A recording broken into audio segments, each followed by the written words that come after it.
دوستوں، تجارت وہ کاروبار ہے جو حضور اقدس صلی اللہ علیہ وسلم کی پاکیزہ سنتوں میں سے ایک ہے، اور ساتھ ہی اسلام میں بھی تجارت کو ترجیح دی گئی ہے۔ آج جن پر ہم تجارت کے چند فرائض اور حقوق کے بارے میں قرآن و حدیث کی روشنی میں جانیں گے، اور ساتھ یہ بھی جانیں گے کہ کسی تجارت میں اللہ تعالیٰ کو کس طرح سے حصے دار بنایا جا سکتا ہے، اس لیے ویڈیو کو آخر تک ضرور دیکھیں۔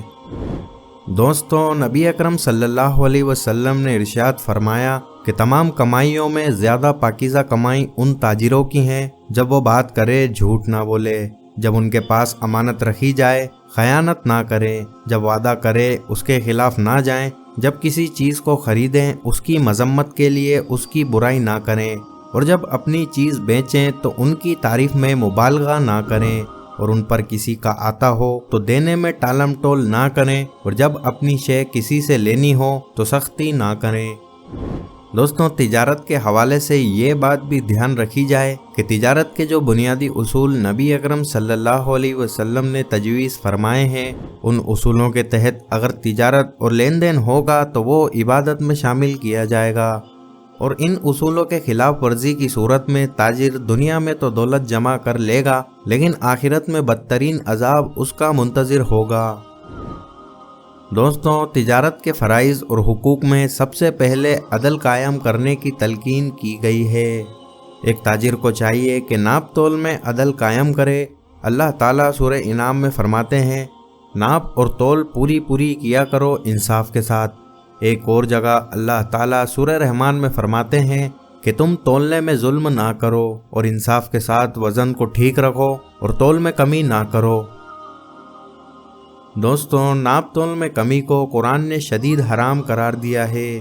نبی اکرم صلی اللہ علیہ وسلم نے ایک مرتبہ کوئی چیز خریدی تو وزن کرنے والے سے فرمایا، تولو اور جھکتا ہوا تولو، یعنی تول کر دو مگر پلڑا قدیم جھکا ہوا ہو۔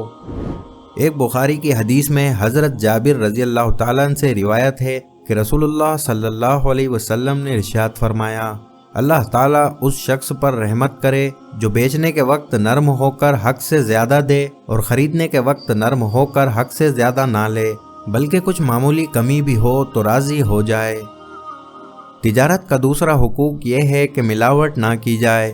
ایک دفعہ نبی کریم صلی اللہ علیہ وسلم بازار میں ایک غلے کے ڈھیر کے پاس سے گزرے اور اس میں اپنا ہاتھ داخل کیا، اور آپ نے اندر سے تہ میں نمی محسوس کی تو یہ پوچھا کہ کیا بات ہے؟ عرض کیا گیا کہ یا رسول اللہ، بارش کی وجہ سے ایسا ہو گیا۔ آپ صلی اللہ علیہ وسلم نے فرمایا کہ نمی والے حصے کو اوپر کیوں نہیں کر دیتے کہ لوگ دیکھ لیں، اور فرمایا جو شخص دھوکہ دیتا ہے وہ ہماری جماعت سے خارج ہے۔ جو دکاندار اور تاجر جان بوجھ کر کسی شے میں ملاوٹ کرتے ہیں پھر اسے بغیر ظاہر کیے فروخت کر دیتے ہیں، وہ کتنا بڑا دھوکہ اور ظلم کرتے ہیں، اور اس پر شدید گرفت ہوگی۔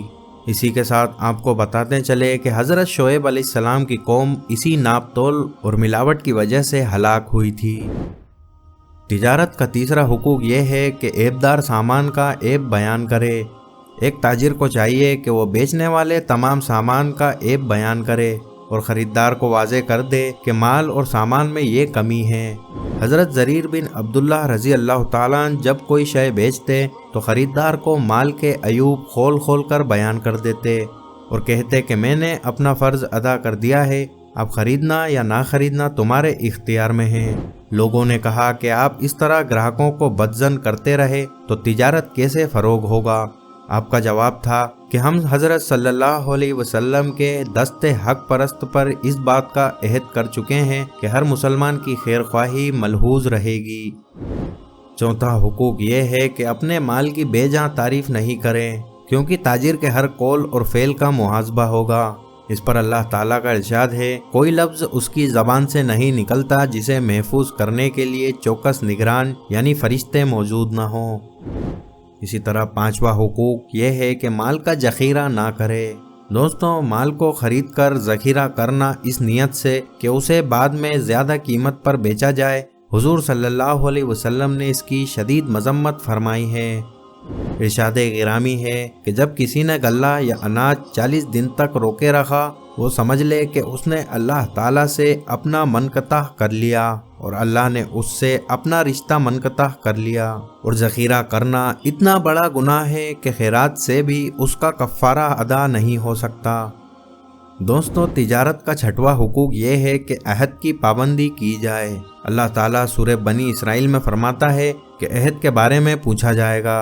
ایک حدیث میں ہے کہ منافق کی 3 نشانیاں ہیں: جب بولے تو جھوٹ بولے، جب وعدہ کرے خلاف کرے، اور جب امانت دار بنائے خیانت کرے۔ اگرچہ وہ نماز پڑھتا ہو، روزہ رکھتا ہو اور سمجھتا ہو کہ وہ مسلمان ہے، اس لیے وعدہ خلافی بڑی برائی ہے۔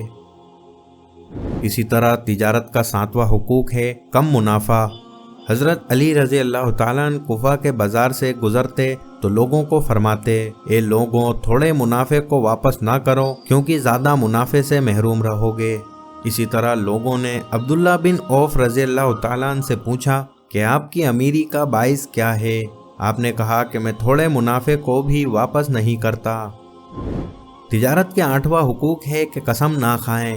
حدیث میں ہے کہ رسول اللہ صلی اللہ علیہ وسلم نے فرمایا: تم بیچنے میں زیادہ قسم کھانے سے بچو، یعنی اس خیال سے کہ ہمارا مال خوب بکے بہت قسم نہ کھاؤ، کیونکہ زیادہ قسم کھانے میں کوئی نہ کوئی قسم ضرور جھوٹی نکلے گی اور پھر اس سے بے برکتی ہوگی۔ اور اس کے بعد 9واں حقوق یہ ہے کہ خریدار کی خیرخواہی کرے۔ حضرت جابر بن عبداللہ رضی اللہ تعالیٰ عنہ کہتے ہیں کہ میں نے رسول اللہ صلی اللہ علیہ وسلم سے اس بات پر بیعت کی کہ پابندی کے ساتھ نماز پڑھوں گا، زکوٰۃ ادا کروں گا اور مسلمانوں کے حق میں خیرخواہی کروں گا۔ دوستو، یہ تھے تجارت کے چند فرائض اور حقوق جن کے دائرے میں رہ کر تجارت کی جانا چاہیے۔ اب یہ جان لیجئے کہ تجارت یا کاروبار میں اللہ تعالیٰ کو کس طرح سے حصے دار بنایا جا سکتا ہے۔ دوستو، جس طرح کاروبار یا تجارت میں لوگوں کو پارٹنر یعنی حصے دار رکھا جاتا ہے، اسی طرح اللہ تعالیٰ کو اپنی تجارت میں شامل کر لو۔ مثلاً کوئی کاروبار یا تجارت کے منافع میں حصے داروں کا حصہ طے رہتا ہے، اسی طرح ایک حصہ جتنا تاجر مناسب سمجھے اتنا طے کر دے اور اسے اللہ کی رضا کے کاموں میں خرچ کیا جائے۔ مثلاً مسجد اور مدارس کا حصہ، مسجد کے امام کا حصہ، بیوہ اور مسکینوں کا حصہ، خیر کے کاموں میں حصہ، مستحق لوگوں کو کھانا کھلانے کے لیے کچھ حصہ، غربا کو کپڑا پہنانے کے لیے کچھ حصہ، اور کسی بیمار کی قیادت اور علاج کے خرچ میں حصہ۔ اور دوستوں، یہ دھیان رہے کہ ان کاموں کو کرتے ہوئے زکوٰۃ الگ سے ادا کی جائے، یعنی ان خیر کے کاموں پر زکوٰۃ کے علاوہ مال خرچ کیا جائے۔ اس سے آپ کے مال کی ترتیب ہوگی اور آپ اپنی تجارت میں اللہ تعالیٰ کو حصے دار بنا لیں گے۔ دوستوں، ویڈیو پسند آنے کی صورت میں اسے زیادہ سے زیادہ لوگوں تک پہنچائیں اور ایسے ہی ویڈیوز کے لیے ہمارے چینل کو سبسکرائب کرنا نہ بھولیں۔